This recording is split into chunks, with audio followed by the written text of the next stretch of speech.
Good morning, Service Lines community. How y'all doing today? What's up, man? What's up, Good morning, Zach. You know what I was just thinking during that very long 2 minute pre roll, which feels like an hour and a half, right? But anyway, is how delicate we are as human beings, right? Like I kind of woke up flat, a little sore, a little tired, and then just talking with you for a few minutes changed my feelings, changed my mindset.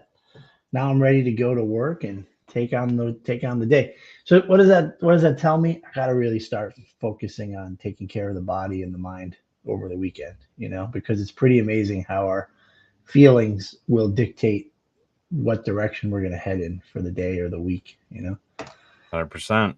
I don't know how those people do it that still party like longer past than the time frame of their life that they should be, and they just burn those weekends through drinking and staying up late or whatever it is. I don't know how you get up in the morning and make it happen on Monday.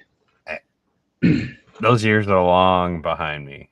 Long behind You me. still have the beard though. I feel like you don't have like a 6 pack of Miller or Schlitz or something like that every weekend, Zach.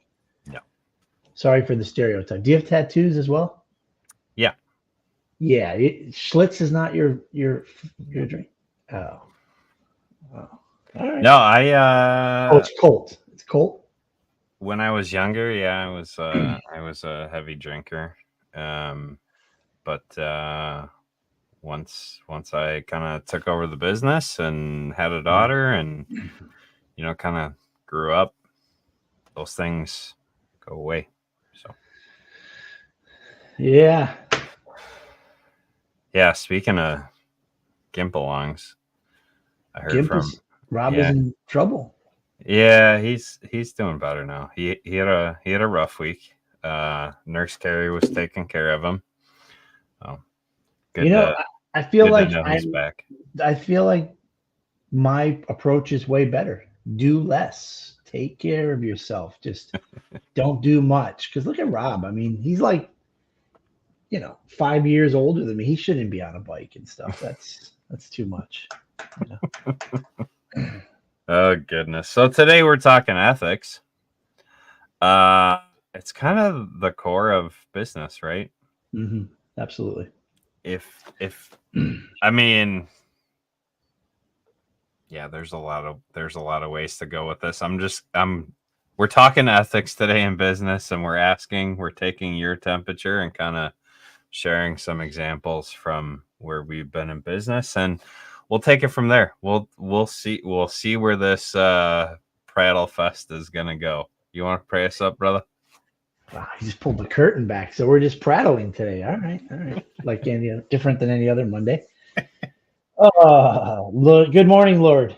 As we talk about business and being leaders of our with our customers, employees, and in the community, there's this responsibility and weight to do the right thing. And so, God, isn't this the best way to start the week, start the day? Is to lift our prayers to you and thank you that you call us all children of God.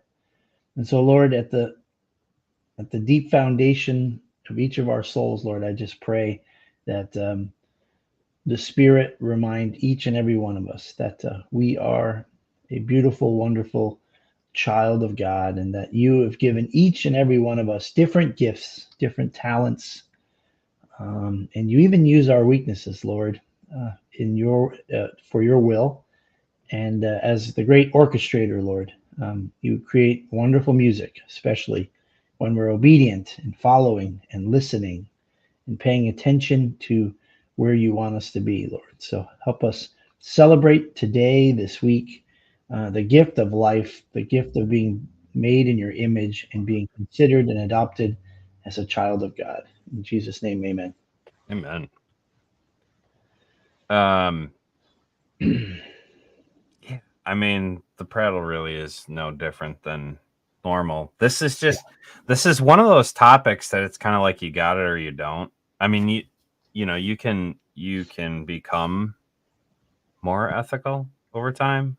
I guess. Like you can find things and you're like, oh, hey, maybe that wasn't the best way to handle that. But I feel like ethics, you got it or you don't. Maybe. I've never really hung out or done business with unethical people, but I can imagine like being saved that you can have a moment in your life of people who maybe abuse things, drugs or alcohol. They have a moment, and their life takes complete, 180 turn, and from there you build legacy. Is what I think is building legacy off of goodness. So. It's hard to say, right? I mean, I've only worked for people that made sure and asked me to do the right thing in their stay. Um, I might have disagreed with what they wanted me to do, but it wasn't an ethical disagreement, you know. Yeah. I Um, uh I love using this one test, especially with new guys, and I've seen it shared about in the groups. And man, you want to talk about a polarizing topic? Uh, change or lost dollars in the dryer. You tell the oh, yeah. customer? Do you not tell the customer? How do you handle that situation? I always use that as a temperature gauge for the ethics of my team. Goodness gracious. Can you remember the types of answers that you got from that? Oh, Because they you could were all probably over the get place. somewhere in the middle too, like they're not around or their house was super dirty, right? When we start to justify why.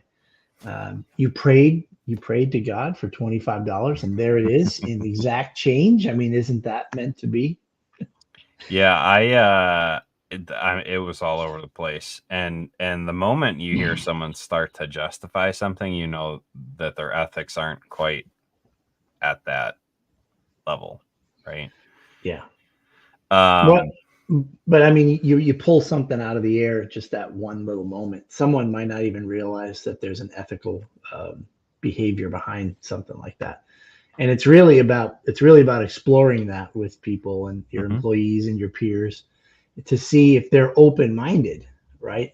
Anybody with their arms crossed, they're not going to change much in their life, right? So they have to be willing to be challenged to think otherwise.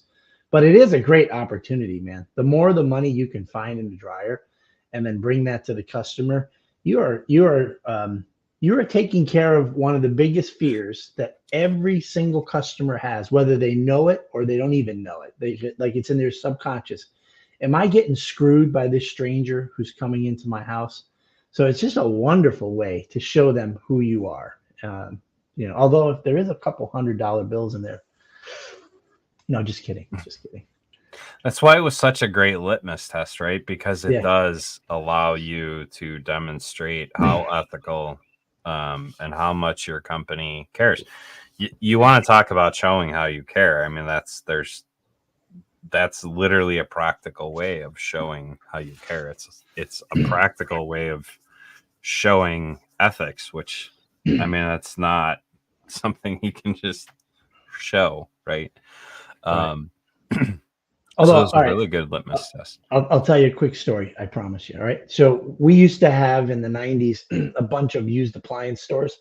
And one day I drove up to one of the locations and Jay, the owner, was there. And it was a great way to train technicians, by the way. They had a Hmm. back warehouse. And this guy, Jerry, was a shop guy and he was working his way up to be a tech. And he took an old Maytag dependable care dryer out and it had the missing light lens cover. So it was just collecting buttons and Hmm. change and dollar bills. And he was just blown away by like $17 in ones and coins. And he comes over to Jay and he's like, "Oh my gosh, look at all this money." And Jay says, "Do you want to keep it?" Like, "I can." He goes, "Yep, this one time for sure. You can keep it." And he goes, "But did you get the rest of the dryer? Did you get over here?" And he goes, "What are you talking about?" So he goes, "Take it apart further." And so then he throws like a $20 bill. Jay crinkles it up and throws it in there really quick when Jerry's not looking. And he goes, "Did you get over there?" And he's like, "Oh my gosh, a $20." And he goes, "You can keep that too, right?" So now there's like a little bit of group of us watching the whole thing, and Jay's like excited for him. He's like messing with him. It was just a really good, wholesome moment. And then Jay like goes into his wallet and he has $100 bill. and he pauses for a second, he crinkles it up and he throws it in there again when Jerry's not looking. He goes, "Did you get over there?" I think Jerry thought that he did see Jesus when he saw this $100 bill. And so then he goes, "Can I keep this too?" And I still to this day can't remember. I can't know for sure if Jay meant to just goof on him with the 100 and was going to take it back, or if he meant to give him another $100. But I just looked at his face that whole time, like, all right, did you, what was your thought process there, Jane? Unfortunately, he doesn't remember it to this day, but Jerry's face was blown away, and it cost Jay about $200 probably, in 20s, 10s, and $100 bill. But Jerry stayed with us a long time, and he was a pretty loyal guy as well, because that's who Jay is. For us, we've scaled and grown. I can't even imagine going from 2 techs to 16, 17 techs and having 30 people if we didn't have that foundation of knowing that we have to do the right thing every single time, right? And Zach, if you or I had our own business and we were a one-man shop, we are in complete control of everything that happens. But once we hire people, they become extensions of ourselves. So behind closed doors in the office, we overcharged that customer by $18. So they're watching, they're listening, maybe not intently, but that subconscious, seeing the pattern of, well, notify the customer and let them know we're passing that $18 back on their credit card. Those are moments to show them in ways that are just practical, right? Would you agree or not that most customers probably think they're on the short end of the stick? Like all the time. Yeah, they just think people are. It's worse now than ever. Worse now than ever. Worse now than ever. I feel like, especially this year, I hear more and more and more. Mm-hmm. Like, people just really think they are getting the short end of the stick always, and you're there just to screw them over. What a sad. Well, but listen, there's bad customer service that just happens because you got the wrong people in the position. You don't have enough money, or you're not choosing to put training into it. You're leveling your own level of expectations for the business. So right there, it's a value question that all of a sudden switches to ethical. Like if you run your business poorly and you hire terrible people, that's not unethical. It's just, you're not going to have people coming back, but it's a fine line when people feel like that's the case. So here's the deal. If somebody feels like we're being unethical and we're not, whose problem is it? If we're not wrong, Zach, you and me as business partners, and a customer thinks that we did something unethical, where's the burden lie? I have a conversation. What do you think that we did wrong? Where do you think this veered off? Because I came to your house and I told you have a problem. I shared what the steps are going to be in the problem. I feel like I communicated that. Help me understand where we took the left turn. I think it's asking the question, because again, ethics really, it is subjective. It's not subjective, but it is subjective. Everyone has a varying degree of the lens in which they see life, right? So like Jose says, when they get screwed by the first company, and make sure you're not going to do it to them, and that's why they feel that way. So how do we effectively communicate the ethics side of things? And I think it comes with questions. I think it comes with some actions, right? There are some actions, like the litmus test with the dryer and coming up with that. Well, but before that, the very first thing is our mindset, I think, right? Because I think it was Bed Bath and Beyond that had made a policy that they'll take back anything without a receipt. And they have, part of their policy at the time was, even if they know it's not from their store and that the Bed Bath and Beyond doesn't sell that product, that they will offer them something. Mm. That's a gimmick. That's a Mhm. that's a company, it's just something that they do to get customers. I don't think of that as something authentic. So you mentioned, having a conversation. We know that in the business community, there could be some business owners and managers that say, we didn't do anything wrong. It's so obvious to me. I'm not even going to entertain having a conversation with that customer. Those are bad customers. They're not even worth my time. That's a mindset that you're going to be miserable and set up for failure. So why even bother having the conversation and ask the questions? Because I feel like the burden falls on us to win them over if it's possible, right? 100%. And it starts with great questions and hoping that they recognize it. Yeah, that story about Bed Bath and Beyond um, made me pull up the quote that people misquote all the time. Customer's always right Oh yeah. in matters of taste. Mm-hmm. The customer is not always right. Right. And it's okay. Not every customer is your customer. You're not the company for every customer either. And so learning that I think that will help people get Oh, absolutely. further. Can you imagine you feel like it's an endless, hopeless, outcome if the customer is always right? Well, Mm-hmm. that means that you have to acknowledge wrong that you didn't do. And that's again a bad mindset. It's not You're not going to be able to build a strong business on that. You're just going to get so bitter that you're going to say, screw this, I'm out of here. I'm not going to be in this industry. So thanks for reminding us about that misquote. And, um, I I did that because I think that's where the lines begin to get blurred in the ethics, right? Well, if the customer's always right and I didn't do the wrong thing, yeah. what the heck? Like imagine being a tech in that position where you have the boss, the manager, whatever Mhm. telling you, "Oh, customer's always right." And the customer's not right. You know what That's you right. did and you know how you treated them. Like That's right. where does that line come in? So we need to be careful with our mindsets and we need to be careful with the expectations that we're setting for our teams and for our customers, right? um, I like what Rob said. I set the tone with my company. He'd call the customers back and let them know the text had overcharged. He'd send them a check for the difference, and it does happen. I mean, that happens. It's easy to miscalculate, especially in the app when you're hurrying up and Mhm. going through things. And so hearing from the owner of the company, hey, you know what? We made a mistake. Here you go. You kind of Mhm. shared about that as well. And then leading by example, Mhm. right? The biggest way to show what ethics are within your company is to just be ethical yourself. Are you paying the overtime appropriately? Are you Mhm. paying them in the proper pay scale? Should you be paying them hourly and not Mhm. 1099?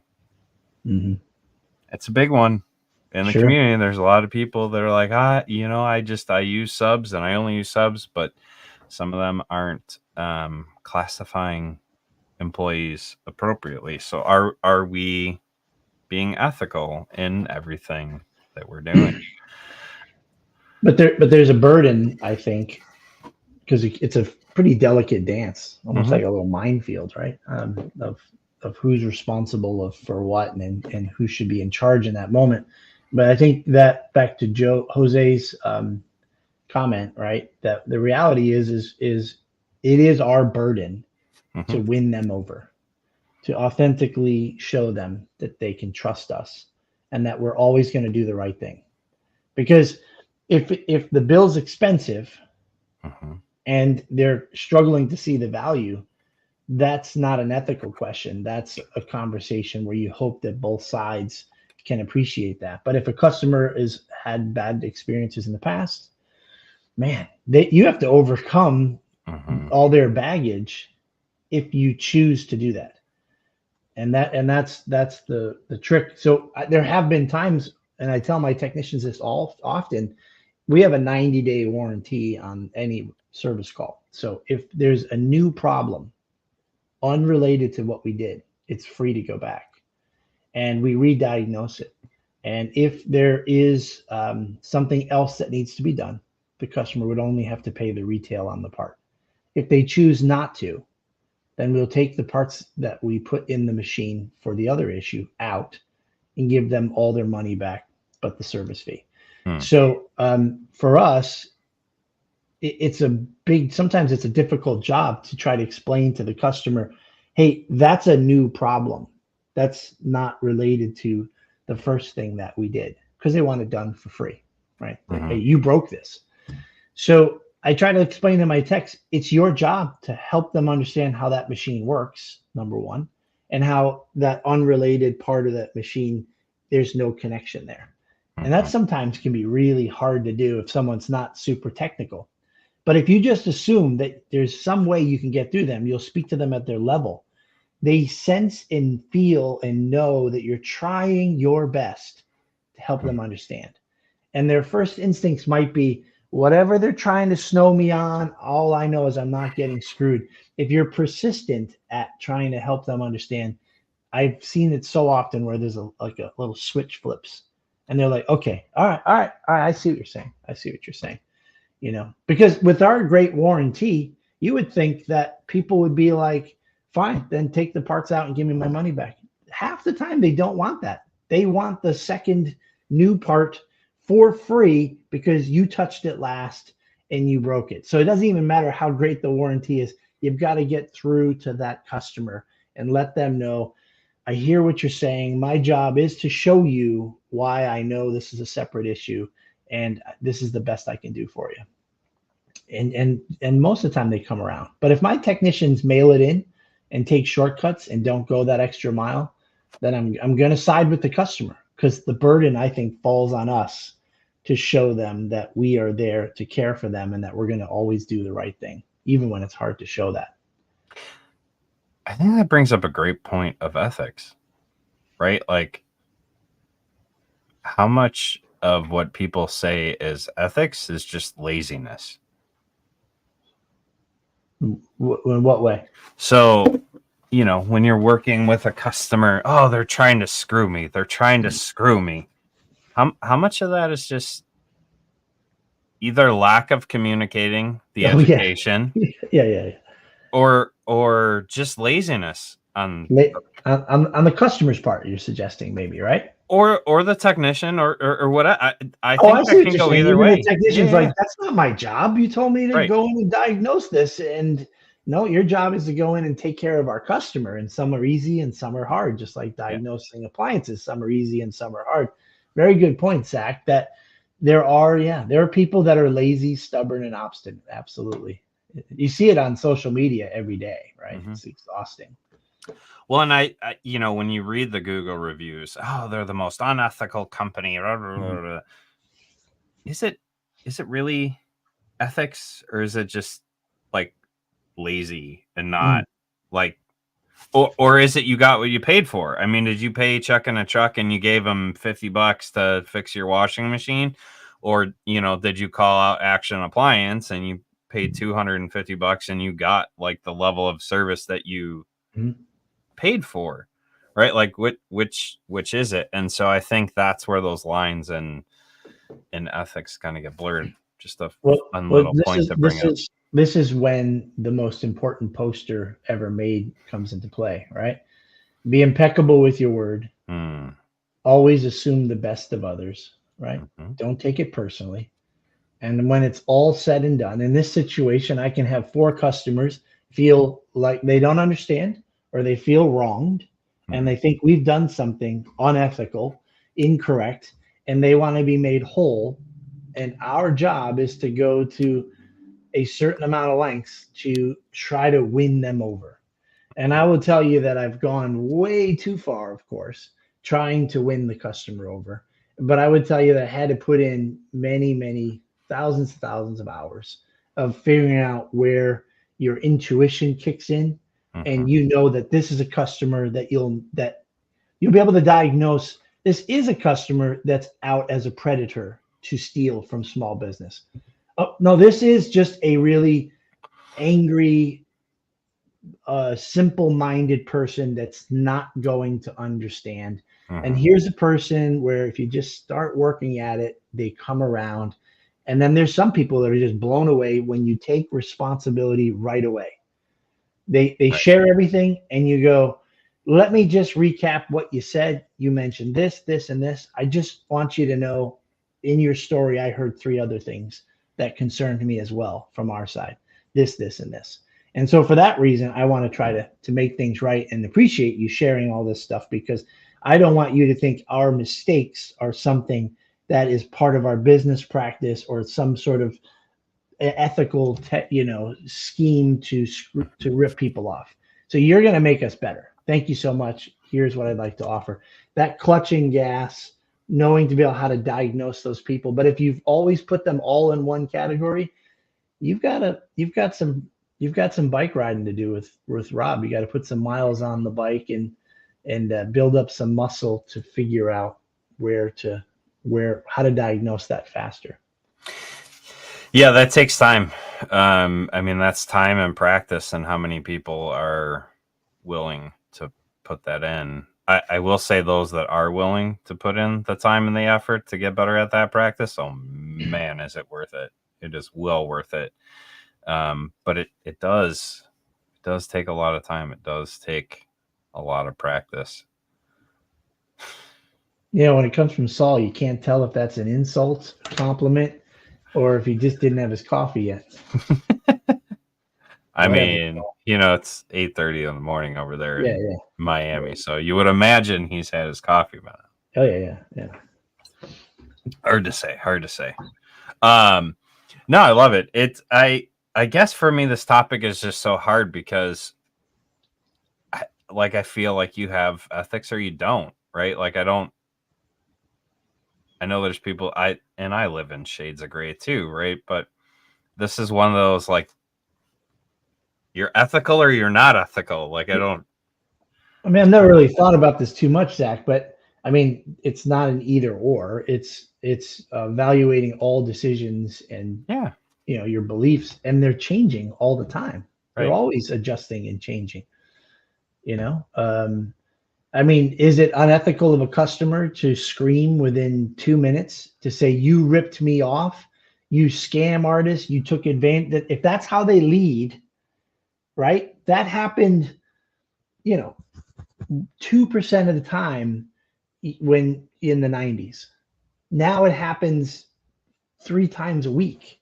Right. And sometimes when the stars align, it's like 10 times a week. And I have to sit back and go, we didn't change here. We didn't do anything. This is just one of those weird times with weird customers. Right. Why do they dispute the credit card, then leave a bad review, then call us and say, you guys didn't fix my machine? It's like, did the technician go over the warranty? Yeah, but I can tell you guys are blah, blah, blah. And it's like, how can I fix them if they've already taken their money back with a dispute, left the negative review, and now they're on the phone yelling at us? And they didn't call just to say, hey, guess what? I've got a problem with my dryer after Zach left my house. That's how you're supposed to lead. So I could sit there and say, that customer is we don't want that customer. I am not even going to deal with them. Or we need to handle it head on and see if I can get through to it. And there have been customers that after we get through the meat and potatoes of the issue carefully, without me lecturing them, say, hey, I just want to let you know, moving forward, if you ever choose to use us, you never have to do those things. I'm here all the time. You can call and speak to me, and we love opportunities to make things right. Now, I'm still going to probably add them to the do not service list because they're volatile people, but maybe I've impacted them and helped them make a better, maybe give business a chance a little bit, or other people, give people a chance, because we're going to make mistakes, Zach. If you make a mistake and do the wrong thing, that's not unethical, right? Yeah. If you're doing it, it's unethical. If you're doing it to make money or to cheat people, it's unethical. But man, oh man, it's so quick to point and judge on that one nowadays, right? Well, and I feel like uh, there's some of us that have been doing this a very long time, and we've seen the industry change, right? There's some old codgers in the audience, whether they admit it or not. So, Rob, um, and so we saw what it was before COVID. We saw what it was a lot of years ago, right? And we see what it is post-pandemic world. People are a lot angrier. I feel like that reaction that you were just talking about, like, oh my God, you're just here to screw me. Da, da, da, da. Like, I feel like that's the go-to for more customers now, because they feel like they have the right to blast whoever they want to blast whenever they want to blast them, because that's their right as a human being, which it's not, by the way. That's a load of crap. It is not their right to do that. No, It's no. No, not but normal human behavior. if you believe that we're in this pandemic of society breaking down and that this is the norm, you're already going to come to work heightened. You're already pre-diagnosing and triaging a customer before it happened. You need to stick to your basics and go through the motions like a flow chart and begin, and you have to pay attention. You can't just diagnose the whole world. And you're right. I love your point. I mean, I saw what it was like before, so I don't know if that makes me less naive or more bitter. I don't know what that does. But if somebody's pretty new to the customer business, 5 years or 10 years or less, who cares the way it once was? Other than if you feel like the way it once was something that you want to aspire your business to be, then go for it. And you know what you're going to do? You're going to stand out from the rest. But other than that, it's our job. We are in the customer service servant business. We are in the serving business. And if our customer base changes, we've got to change with it. We've got to change our script and our diagnostic approach, right? Well, and I think that comes down to the final point. Like, how are we interacting within the marketplace? Are we that customer? Oh, yeah. Right? I mean, I think of some people in my life that I've seen over the years that will, like, they're going to send food back and they're going to bitch and whine about everything, but then they're mad when someone treats them in that same way. Same way. Yeah. And so the point in that, and where that ties into ethics, are we treating others in the marketplace in the same way that we wish to be treated? Because the reality is there are a lot of grumpy people out there right now. There's just a lot of crap going on in the world. How are we showing up in the world? Consistency and ethics are what you do even when the spotlight isn't on you, right? And so how are we showing up in the world when we're out there purchasing stuff, when we're out there? Are we I have seen more contractors try and screw more contractors. It's mind-blowing. Like, dude, you're a plumber and you're going to beat up the roofing guy about how much he's charging to do roofing, or vice versa, right? Like, you're a roofing guy and you're going to beat up the plumber about how much he's charging. What are we doing? Right. And so are we approaching our everyday life? Are we coming to the marketplace in the manner that we want to be treated? So I challenge you guys this week to kind of be mindful of how you're approaching the marketplace.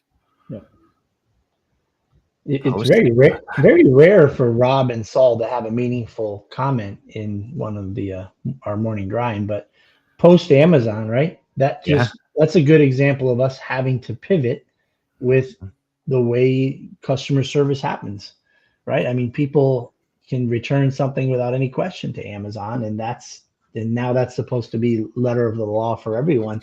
But we have to have grace for our customers to let them know we unfortunately can't do that. Mm-hmm. So and then yeah, what Saul said brings it right back around to the beginning, which is, isn't it interesting how a feeling that can overcome us can change our mindset completely, about how we handle customers, or Monday morning, right? Whether we're excited to take on the day and do something amazing for our community and our customers, it all comes down to mindset and being grateful for what we have, right?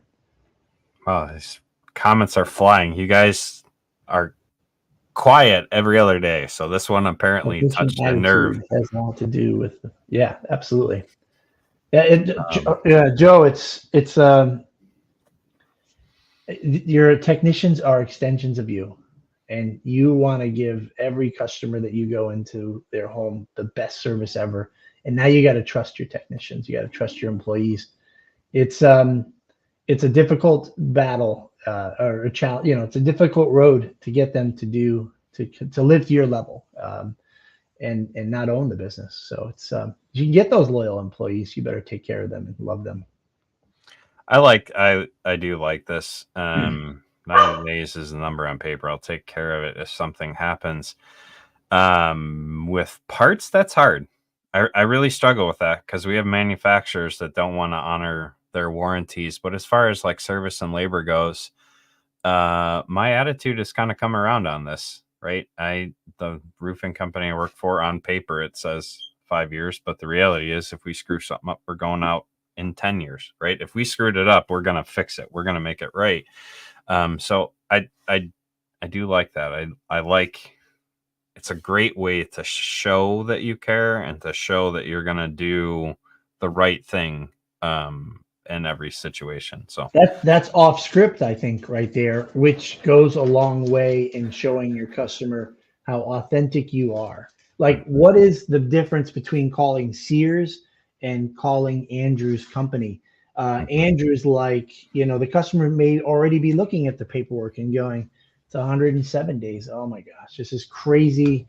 This better be completely his fault. And then as Andrew's diagnosing it and finding out there's something else additional that has nothing to do with them, they're already upset. Not at Andrew, but at the situation. And for Andrew to be able to quickly say, "Hey, listen, that's the benefit of calling a company like us, because that those terms are not in solid, in rock, and I'm going to take care of you today." That's lifelong customer right there. Yep, So yep. you got to empower your employees to do the same thing. Our CSRs know that a service charge 90-day warranty can always be undone, and so they know how far out they can go or get permission to do it. So, Love it. Well, yeah. guys, hopefully that was helpful. It seems like we struck a nerve today. Just a reminder, servicealliancegroup.com. We have the mastermind coming up July 20th, just a little under a month from now. So make sure that if you're not signed up to be an all access member, you do sign up, get to join us in the monthly masterminds. And Doug and I will see you next time on the morning grind. Have a good week, guys. You have a good week.